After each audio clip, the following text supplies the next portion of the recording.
Самат жана Санжар аң казып жатышат дейт. Алгач Самат 1 саатта аңдын 1/10 бөлүгүн бүттү дейт. Андан кийин Санжар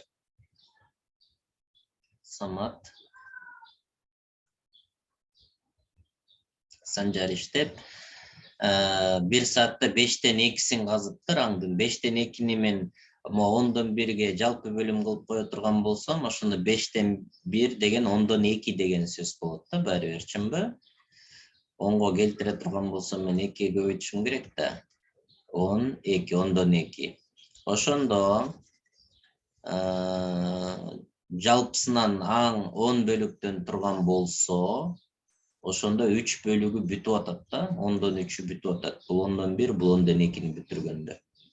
10/3 бүтсө, ошондо 10/3 бөлүгү бүтсө, канча калды дагы? 7 бөлүк калып атат дагы, 7 бөлүк калды.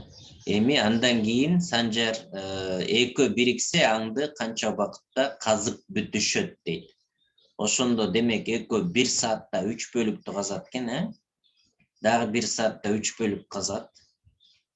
Ошондо 2 саатта уже 6 бөлүгүн казса 1 бөлүк калып калат экен,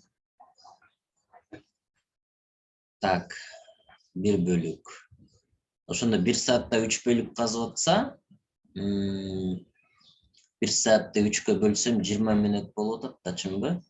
20 мүнөт. Демек 1 бөлүгү калып атат да.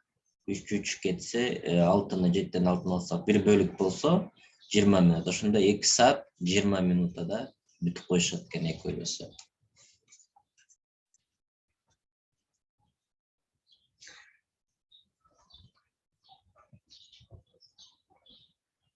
Андан кийин 3 жумушчу 1 жумушту 10 саатта бүтүрүшөт дейт.